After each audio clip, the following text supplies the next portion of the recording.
For years, I'd been doing essays at the end of every school shooting week. Maybe it was a hero or the country coming together, whatever it was, they were looking for some kind of positive message. What we need to talk about is the child that's not here anymore. Welcome to the Operation Advocacy podcast, improving the lives of children through simple conversations, a podcast produced by pediatric surgeons.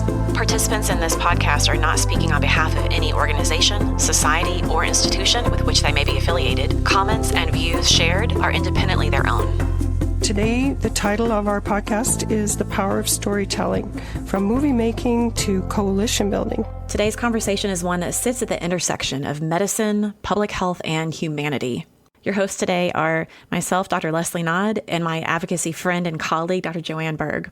We are both members of the American Pediatric Surgery Association Advocacy and Health Policy Committee. We are pleased to say we are joined by an Academy Award-winning filmmaker and two-time Oscar nominee, Joshua Seftel. He is an Academy Award-winning filmmaker driven by the conviction that storytelling can promote empathy, connection, and change. And we are looking forward to talking to him about these concepts today. His most recent Academy Award-winning documentary, All the Empty Rooms, featured veteran CBS correspondent Steve Hartman, who is telling the story of the empty bedrooms of children killed in school shootings. This was done through photography and filmmaking. It's a really deeply emotional film and reframes public health crisis of firearm violence into a human issue. Also joining us is Dr. Chethan Sathya, a pediatric surgeon, public health leader, surgeon journalist, podcast host, and VP of Strategic Initiatives at Northwell Health. He directs Northwell's Center for Gun Violence Prevention, with leadership extending to prominent national partnerships. He also co-produced and co-created this award-winning film, All the Empty Rooms, bringing the human cost of gun violence to a global audience through a strong visual platform. First, we'll discuss the creation of the documentary All the Empty Rooms and the impact of imagery and storytelling and advocacy. Then we'll delve deeper into collaboration and coalition building to advance advocacy efforts for children. So just to start off, individually, you are each very accomplished in your respective fields, pediatric surgery and filmmaking. And these are professions that rarely overlap. But together you created this Oscar-winning documentary, All the Empty Rooms. Can you share with us how this idea and collaboration came to be? Chethan, you could start off. Yeah. I'm going to definitely punt this over to Josh a little bit. I was fortunate to get involved with this film after meeting Josh through the parent of a child I treated, not for a trauma-related issue. And they kind of knew about our work at Northwell on the gun violence front. That's how Josh and I connected, and looking forward to kind of discuss the involvement there, but it was very serendipitous and we kind of hit it off right away. But Josh, I know you have a great story of how the film, came to be and started. Sure. Well, first, thanks for having me. The way it started was I was approached by Steve Hartman, who's as you mentioned, is a CBS News correspondent. You may have seen him on shows like CBS Sunday Morning or CBS Evening News, where he often does the piece that's at the very end of the broadcast that is sort of uplifting and gives us hope about humanity. And he reached out to me with a project he was working on that was very different from anything he had done before. And he explained to me that he had been writing letters to every family who lost a child to a school shooting since Sandy Hook. And he was asking them if he could come to their house with a photographer and take photographs of their child's empty bedroom. And, first off, I was shocked because it was so out of character. It's not the kind of story he typically does. But he explained to me that he was sort of fed up with the way things were, as we all are. Fed up probably doesn't capture it properly. It's, distraught. And that he wanted to try to do something, and he thought maybe this, in some small way, could have an impact. And I remember he had taken pictures of a couple of rooms, and he showed me a photograph of a child's empty room, and it was the bathroom, actually. And it was a photo of a toothpaste tube with the cap off. You just immediately understood what it was. It was this child was rushing to get to school, left the cap off the toothpaste tube, said, I'll put that on later, and then never returned. and you have these little vignettes, these little objects and little scenes throughout these bedrooms that tell the story of a life. And I immediately just thought I think this could be effective. I think this could be powerful. And so, he was wondering if there might be a documentary in this. And I said yes. And so within a couple of months, we were out there making the film. But as we set out, we reached out to people like Chethan to find out, how do we do this? How do we do it in the right way? How do we do it in a way that is going to have an impact? How do we do it in a way that isn't reinventing the wheel, but is tapping into people who are already working in this space, creating change, people like Chethan who understand this world and what's possible and what we need to work on. And so we used Chethan and some others as incredibly valuable resources to help guide us as we move forward.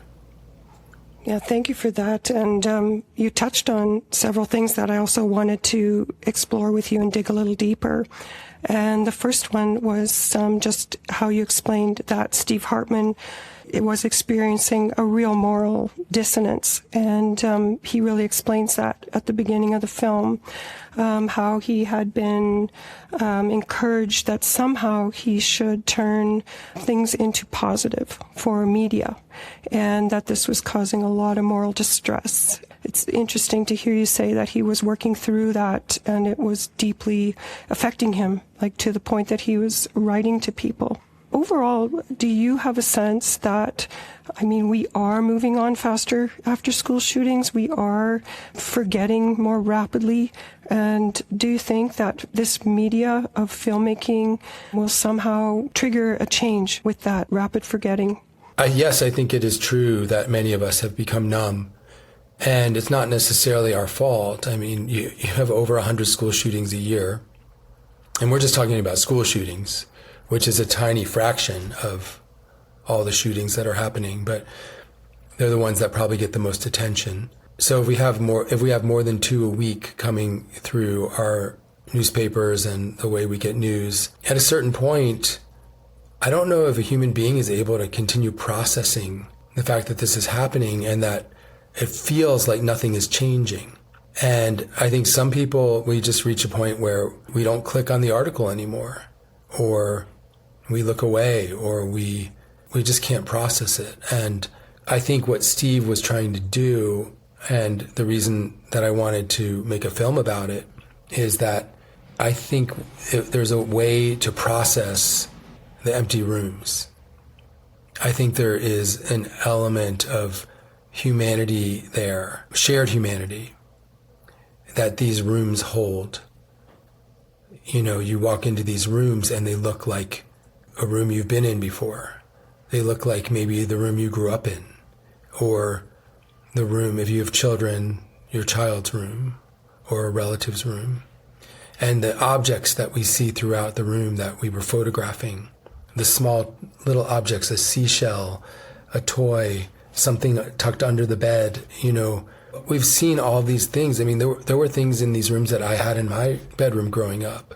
There were several statements in the movie that were left hanging, almost like questions. And when I really wanted to have an opportunity to help to finish some of the sentences that were left in the movie, and one of them that was stated was, what do you think would happen if Americans could be transported into these bedrooms, into these empty rooms?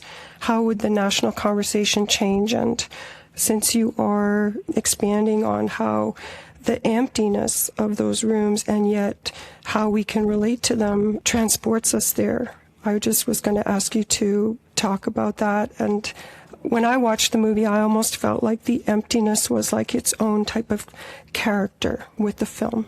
Yeah. I think there's an opportunity when you watch this film, I hope, to have sort of a communal grieving. If we're all turning away from the news these days because it's too much, this slows it down, makes it real, makes it human. It's about real kids. We get to know them in this film, and I think that the reaction that people have, I've seen at least two kinds of reactions. One is people, after the film is over and the lights come up, they raise their hand and they say, "What can I do? Tell me what to do." So that's one reaction. And the other reaction we've come across is with people who maybe had a strong position about guns, who've changed their minds. We've even had one person who was a Sandy Hook denier come forward and say, "This film changed my mind." Yeah, that's incredibly powerful.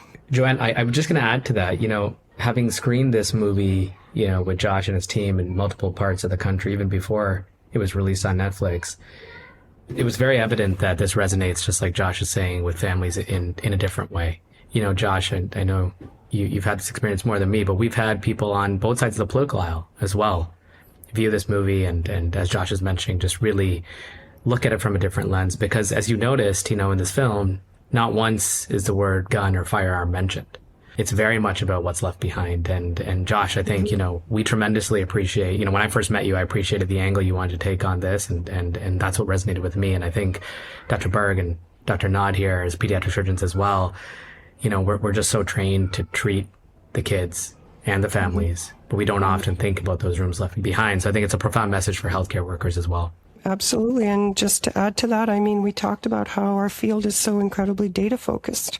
And yet we know that no matter how much data we present and how much data we repeat, we're really just repeating it in an echo chamber. It's really, publishing papers is just really not making an impact. And one of the lines from the movie was stated, "I want people to see the pictures. The pictures speak for themselves." And this led me to another question that I wanted to ask you about, Josh, which was, what is really the impact of pictures with advocacy? Because from my experience, I did a lot of work with the American Academy of Pediatrics Button Battery Task Force, and we had 30 years of data, and we could not move the needle to change the laws for button battery safety. But as soon as we had a photo, we had a little patient in 2020 who swallowed a battery and actually died from it. And her mother allowed us to use her photo for advocacy. And everyone could connect to her as a human. Like you say in the movie, like if this was your child and this happened. And all of a sudden we had an avalanche of success with advocacy, with laws changing. And it really was with the picture. I just wanted to have you reflect back to me on that thought. Yeah, I think the pictures are powerful. I think they tell a story. I think, as I was saying before, we see ourselves in the pictures. We see things that are familiar. And that makes the experience very real, palpable, indelible. I think some of these pictures, I'll never forget them. Each picture is a little clue to who the child was who lived in that bedroom. And so as we're watching the film, we're piecing together and making sense of who each child was. And I hope by the end of the film, we feel like we know these 4 children and feel an incredible sense of loss and sorrow, and also a feeling of like we need to do something to change the way things are. And if we can all share in that, I think it's a step forward from turning away from it. Yeah, I think that's incredibly well put. Chethan, do you have any ideas of where we should go from here? Well, I think one of the asks is, of course, as mentioned, for folks to watch the film, right? There's an amazing website associated with it as well for ways that you can support not just the film, but really support a lot of the partners, and namely the families involved. Many of them themselves have foundations. They're doing impactful work. They're starting off small. And so just even encouraging and supporting those families, many of whom live in areas where many of our members in APSA actually work as pediatric surgeons. And I know colleagues listening, some of them actually know these families as well. I think that's a good starting point. We are right now working on an impact campaign. And I would say that, that involves health system screenings, university screenings. Josh often speaks about the fact that some of the most impactful screenings we've had have been in hospitals. And we've done a number, and we have a number coming up this year. So if any folks listening want to host a screening at their hospital, at their university, we can make that happen. We can even potentially bring some of the families. It's a great opportunity for them to share their stories. Josh can be there as well and talk about the film itself. And also just congressional screenings. We're working on a couple additional congressional screenings this year. I think Josh and team just had one last week. How can we start leveraging this film even beyond the midterms to create change and to support things like assault weapon bans, which have typically had bipartisan support? We're not trying to be necessarily political here, but provide this film as a resource for organizations to be able to advocate for things that they want to advocate for. Absolutely. And just to go back to Josh, as we're kind of wrapping up our questions for him, I just wanted to talk a little bit again about the future of advocacy. And Josh, could you answer how has the project changed, how you think about your role as a filmmaker in public advocacy? After making this film, have you changed how you think about your role? Where do you see yourself going from here with public advocacy and filmmaking? Well, I think what I've been trying to do with my work for the last many years is to find ways to build bridges, to find ways to strip away the political debates and find that shared humanity so that we can have conversations. And now more than ever, it feels like we're so polarized as a country that we don't talk about these things. So we made a film, All the Empty Rooms, that it doesn't even have the word gun mentioned in it.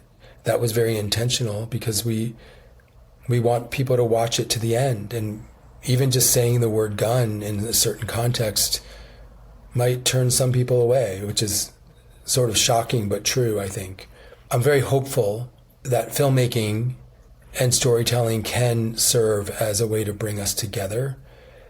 I also am very interested in forming partnerships, with Chethan and with the work he's doing and other groups in the gun violence prevention space, because we can get people feeling something with our film. And then we want to harness that and sort of pass it over to the people who are doing the work and doing the hard work to create change. And so that's the model here, is that the film engages people, the film maybe activates people, and then we work with partners who can then harness that energy.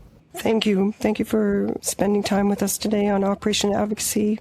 And we really appreciate that you took time to come and talk with us. Josh, could you please share one or two key takeaways that you want to make sure our listeners have? Yeah, I would say one or two key takeaways. One of the things that really struck me in making the film is that we had to reach out to these parents who lost a child to a school shooting, parents who are living with an empty bedroom in their house that in some cases they never go into.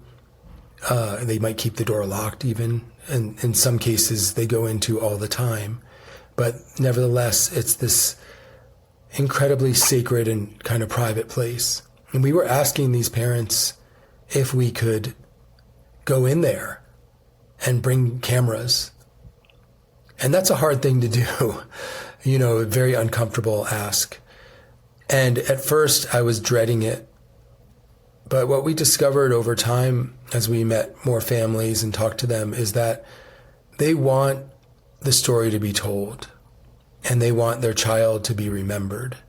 And by telling the story of the bedrooms, we're creating a memorial for each child. And that made the process easier. But what I'm so inspired by are these parents who are fighting to make sure that the memory of their child continues, and are also willing to open their rooms because they are hopeful that it could help change minds, that it could help create change. So that was a big takeaway for me. Thank you for that. Yeah, it's not easy to walk with people in those places. It's a very, very deep emotional journey, and I do think as trauma surgeons and pediatric surgeons, we have some experience with some of that emotional process, and there's no question you definitely grow from it and change. Thank you. Thanks for giving me a chance to talk about it.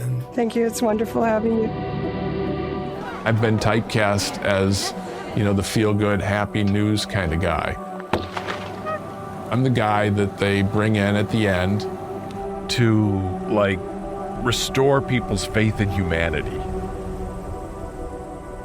We had planned to end the week with one of those wonderful stories from Steve Hartman.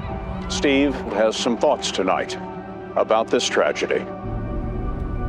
And what I'd been doing is just whitewashing the whole thing. Imagine that, trying to find good news in a school shooting. And a lot of mass shootings, that's been my job. At the end of the week, remind us that, life is still worth living. I'm not gonna look at a school shooting and try to find some kind of positive angle to that. Not anymore. So for firearm injuries, we have some data, but it seems like no matter what the data shows about children's death and these statistics, it doesn't move the needle for policymakers or even the public. So what does one do? How do we try to pursue change still in this setting? Great question. I think it's such a difficult issue, right? It feels like we live in such a polarized world right now, and some of these topics, even non-contentious issues, are contentious, let alone the topic of gun violence prevention. We have to keep in mind that despite what we see happening out there, on social media and so on, I just want to preface everything by saying progress has been made. We have had historic reductions in firearm homicide among children and adults in this country over the last 2 to 3 years. Right now, we're dealing with the lowest murder rate we've had since 1960 in almost every city above 100,000, and that includes kids. Yes, firearms will continue to be the leading cause of death among kids compared to things like motor vehicle collisions and so on, but we have made progress. And I think that's an important preface for this conversation. Otherwise, it feels hopeless, right? It feels like, listen, we're taking steps backwards. People are not listening. And the truth of the matter is there have been historic investments in things like community violence intervention, in things like youth mental health. And I think that those have substantially made a difference. And I think later on in this podcast, we'll get into some of the nitty gritty on why we think those numbers have come down, and, which is a little bit contrary to what people think right now. Research and data just aren't moving people the same way they used to. And part of that, I think, is also that there's a saturation of studies and data across many different issues that we talk about. Again, not even just gun violence prevention, but, it could be a whole host of other healthcare issues or public health issues. There's so much out there when it comes to new data, different types of studies, and it's really hard to sift through that, particularly in this day and age. And I think that's only going to get worse and worse. And it's not like we're doing randomized controlled trials with control groups, right, in a lot of this. So, you have to take all that with a little bit of a grain of salt. But I think, storytelling has become even more important through different mediums right now, things like podcasts, social media. It's been a critical part of not just advocacy, but actually getting your message out there, no matter what type of research you do. And I think we understate it in medicine. I think people are starting to understand that, but there has to be more and more legitimacy for storytelling, being able to disseminate your message out there. Otherwise, no one's going to listen. And so I think that, when it comes to something like gun violence, and the film that was discussed today and other avenues, you have to resort to different creative ways to storytell and to reach diverse audiences to be able to get messages out there. And I personally think and have felt over the last 4 or 5 years, even on topics like gun violence, that those stories actually do make a difference and do reach people that you might think it's not reaching.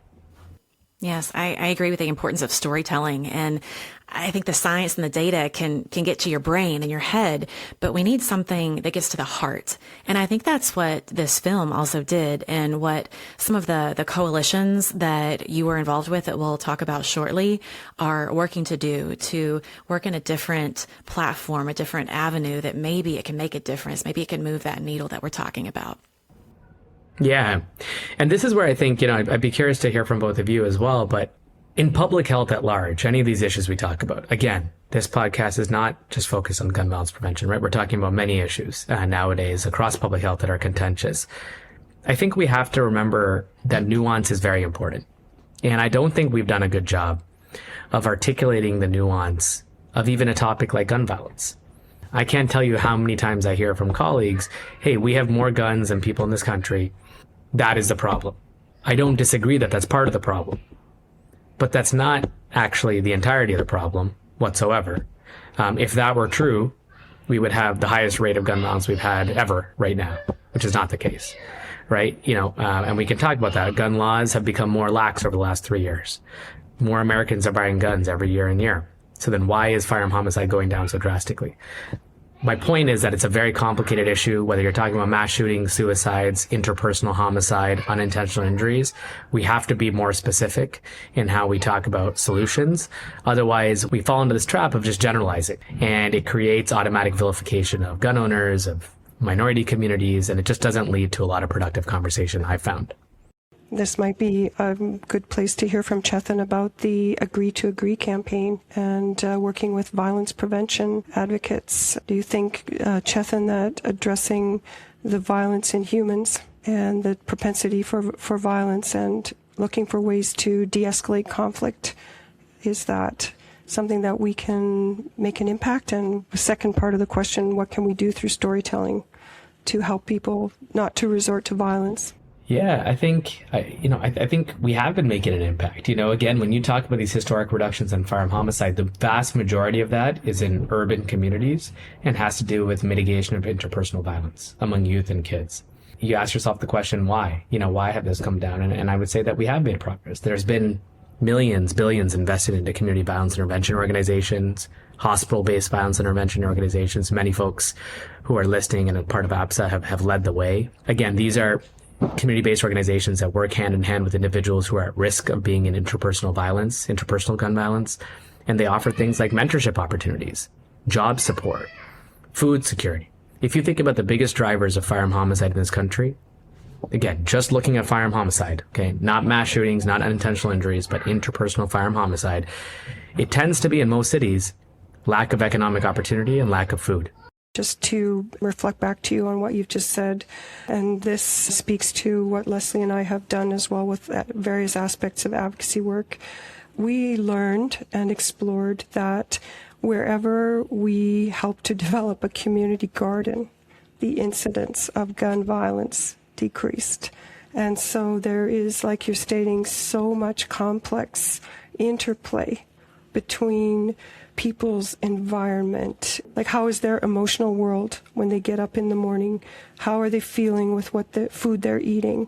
That was really an eye-opener to me, to see that just by making the community more beautiful with gardens and with better food, we were decreasing violence.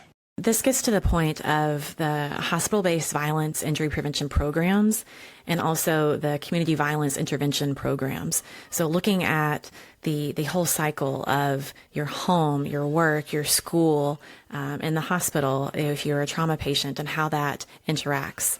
So pediatric hospitals are just starting, I think, to become better leaders in hospital-based violence injury prevention programs. And I think that will help reduce firearm injuries for our kids when we look at their communities and what we can do to support them in their communities. Chethan, I would love to hear from you as well about some of your work with the community violence intervention. Yeah, and we'll talk about the Agree to Agree campaign and its relation to the community violence intervention work and HVIP, as you mentioned. I mean, listen, like I said earlier, I mean, there are a number of pediatric surgeons who have led the way when it comes to hospital-based violence intervention. At Northwell, for our center, for example, we leaned heavily on a lot of those folks to teach us, what is the best strategy, and many of you guys know them. And so certainly they've kind of helped to develop that field. And we focused much more on the implementation side at Northwell, for example. How do we scale universal screening? How do we offer hundreds of thousands of these interventions to patients at scale? That's been more of our research on the implementation science side, and that's been fascinating. How can we normalize conversations about gun violence risk with our patients? It's far from normalized, and that's most of our research is kind of focused on that. We have certainly now at Northwell made it routine to talk to every single patient about gun violence risk. And that was our goal, and the research behind it. And now that is scaling to dozens of other hospitals across New York State and the country. And, I think unless we ask the questions, we're never going to know which folks are at risk, which of our kids could be saved by life-saving interventions. And so part of that equation is hospital-based violence intervention. As you mentioned, how can we get kids resources to stop the cycle of violence before they get shot? The typical HVIP model is after you're shot, let's give you intervention so you're not shot again. We have taken that a step further in primary prevention. We ask questions that were developed at the University of Michigan such as how many times in the last 6 months have you heard gunshots? Have you had a gun pulled on you? These are questions that are highly predictive of your risk of being shot in an interpersonal event. We ask those ahead of time with the goal of then delivering an intervention in a primary prevention lens. So we ask questions about violence risk, and we ask all patients questions about access to a firearm. Going back to what I said earlier, we're assessing for different types of gun violence, and we're offering interventions down both streams in very different ways. So that's been a big part of what we're doing in Northwell. You are very unique in a pediatric surgeon or a physician in general that you have reached well beyond the traditional walls of medicine in your advocacy efforts. You have built incredible national collaborations. You've amplified advocacy messages. You work with Sandy Hook Promise, the Ad Council. Can you share how would one start with a collaboration like this? Well, I mean, you guys know this. It's obviously a team effort, right? It's very fortunate to be at a place like Northwell when it comes to the gun violence work. We had a CEO and leadership that was totally bought in. And, not a day goes by where I'm not fortunate that I had that type of support. It does go a long way. It's the reason we were able to get NIH funding very early. It was the reason that we were able to build a lot of this. One thing I would tell folks listening, if they are interested in getting engaged in advocacy, is start with an issue and carve a path that you're seeing other people not carving. And in this case, it was really actually health system leaders. I was shocked as a surgeon myself, many of us caring about this issue, how few C-suite executives at hospitals actually cared about this topic. They thought it was not worth the budget. They didn't know what the return on investment would be when it comes to taking on an issue like this. And I think that really opened my eyes after the first 6 months to a year of taking on this mission. And that's why that lane was really focused on a learning collaborative implementation science, right? How many times do we research things and we don't actually implement them? That was also a need. So a lot of the work in the gun violence space is focused on implementation and then mobilizing healthcare leaders. So, we convened 110 CEOs at the White House a few years ago to kind of move the needle forward. And I think once you start focusing on that, you start building, you'll see that many people will join you. Once you start kind of building a momentum, I would tell folks you never want to replicate what's already being done. So of course, this is done with many collaborators, right? This took a year of conversations, as you guys know, with everybody else doing amazing work in the space to understand, is this needed or could this be useful? At the same time, don't let other people stop you from building something, because that will happen as well. Because even though they're doing different things, they're going to say, no, this is redundant, or that's not going to help. But I will tell you, it definitely helps. I've seen people fall prey to that a little bit. I myself have. Things change, I'll say, like, the associations didn't want to necessarily, they didn't see the lane for the health system stuff initially. And I'm not talking about APSA, I'm talking about other associations. You build it, and now they all want to join. Think about the biggest lobby in this country. It is healthcare. It is not associations. It is healthcare leadership. It is physicians and then people who run hospitals. In every state, the largest lobbyist, the largest employer is a healthcare organization, followed by the food industry. So I think, I just encourage people to take these issues on and kind of take that step forward. And then one thing comes after another. Those are excellent tips. Thank you. We've mentioned this Agree to Agree campaign a few times with the Ad Council.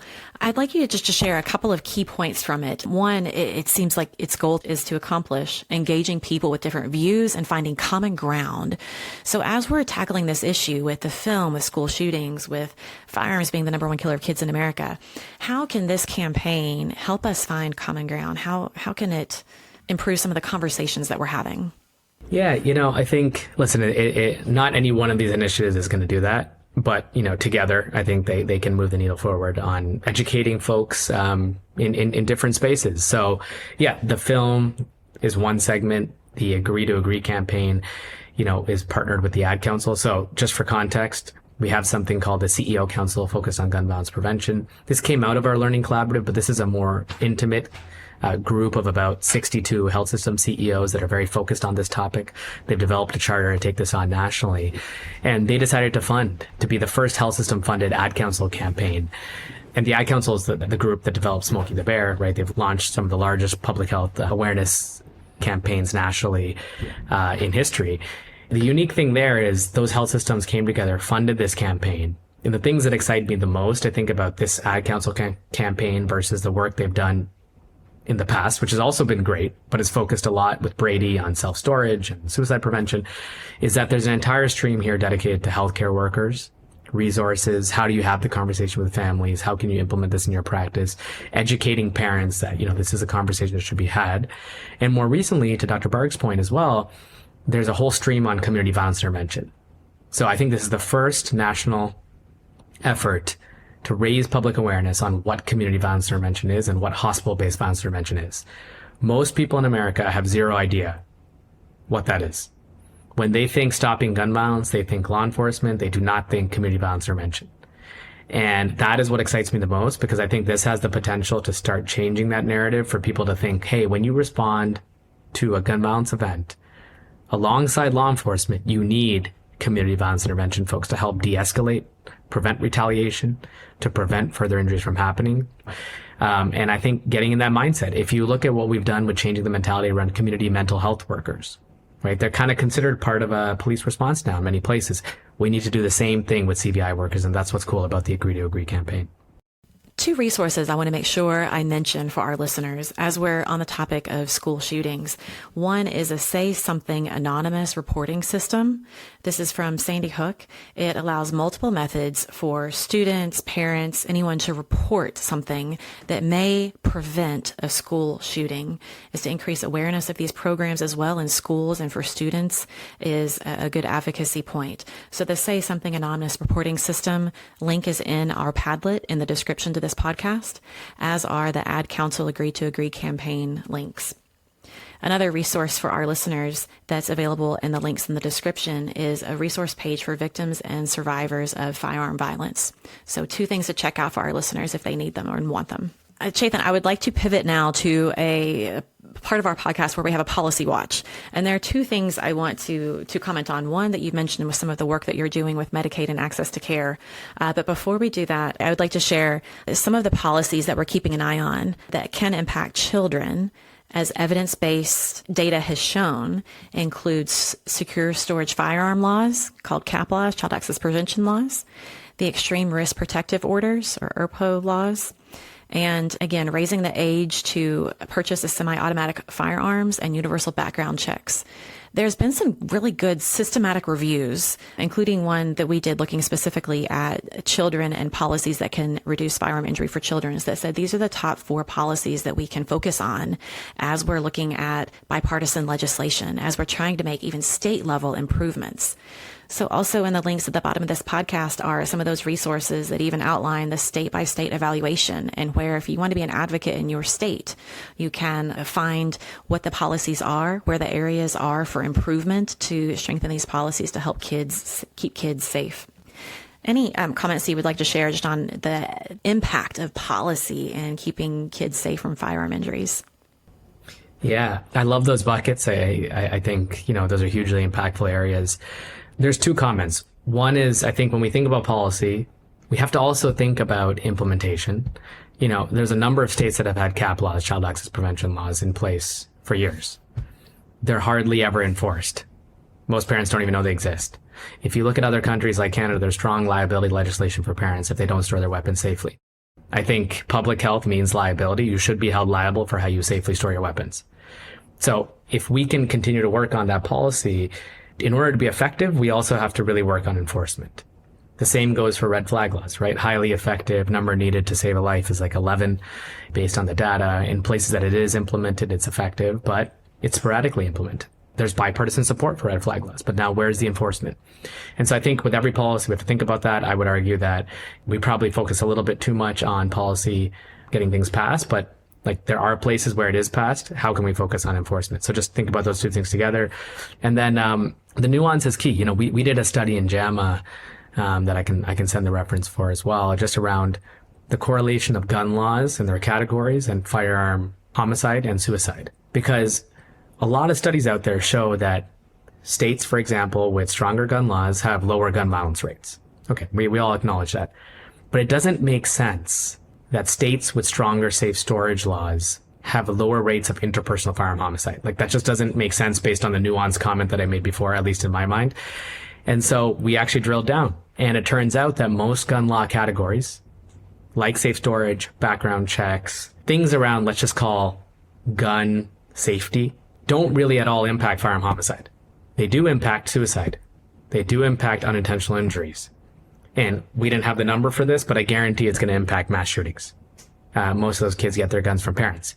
Now, the things that did impact firearm homicide had more to do with CVI investments and actually law enforcement and some level of deterrence or investments in community-based organizations. Now, obviously, a lot more research is involved there. I'm not saying that that is the reason, but I'm just highlighting that there's tremendous nuance required depending on the policy you want to advocate for and what you want to bring down.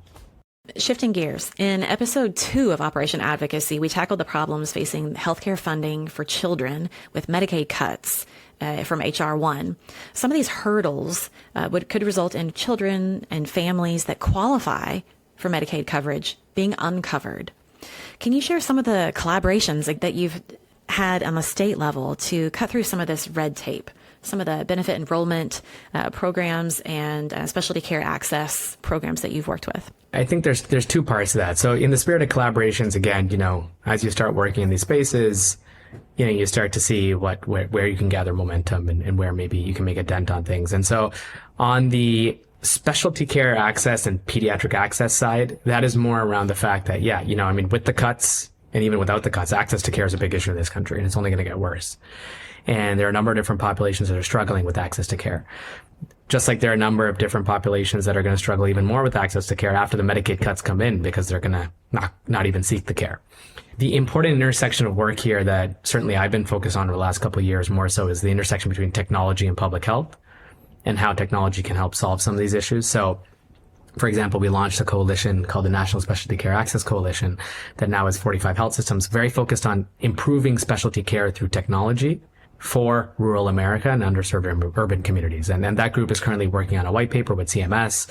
At another time, happy to share opportunities to join that group. There's a number of big children's hospitals involved. The Children's Hospital Association joined as well, that group to help really bring that white paper together. But, that's an example of how can we think about technological solutions that then pair with policy and have a seat at the table to shape that policy so those tech solutions get implemented so that we don't take a step backwards in access to care. And then on the Medicaid enrollment side, I'm currently working with Mayor Mamdani and his team to bring together health tech companies to help New Yorkers have automatic or more streamlined opportunities to get re-enrolled in Medicaid or to enroll in the first place. Because, the amount of friction just to get these things done is huge. And I think if technology can take that away, agentic solutions and so on, it's going to be huge. Because a lot of times we find people just can't even sign up, right? They might not even have the means. Right. With the change in H.R. 1, we mentioned in our previous podcast that the frequency of re-enrollment has increased. And that could be a burden just to get the paperwork done, to get the system efficient so that you don't have gaps in coverage. And not to mention the workplace requirements and how those will be enforced, how they can be documented in a way that doesn't cause gaps in coverage. So it's great to see New York working on a way to improve the efficiency of the processes. And that's an opportunity for every state, I think, in the coming 6 months and year to streamline those processes. Absolutely. So in wrapping up, just as we close, could you share one or two takeaways that you would like to leave with our listeners? If you want to create a change on any issue, it could be a public health issue. It could be advocating for different payment models. It could be policy work. It could be even working with communities you serve to offer new treatments. You name it, right? This conversation is meant for every APSA member out there, because I'm sure you have frustrations around different issues. The main thing I just want to leave folks with is, I think you need to get out there and speak with people, right? Meet your patients, meet the communities you're trying to converse with. For a lot of these issues that are so-called contentious now, whether it be vaccine hesitancy or some of the public health issues we talked about, I think it's really important to speak with folks who you might disagree with, to understand their perspective, and to then come up with a game plan of how you're going to approach these conversations. Because it's going to be happening more and more, whether it be our individual patient interactions or our public health advocacy. It's happening more and more, and I think we can't be shut off to that. So I just encourage folks to kind of get out there and have conversations.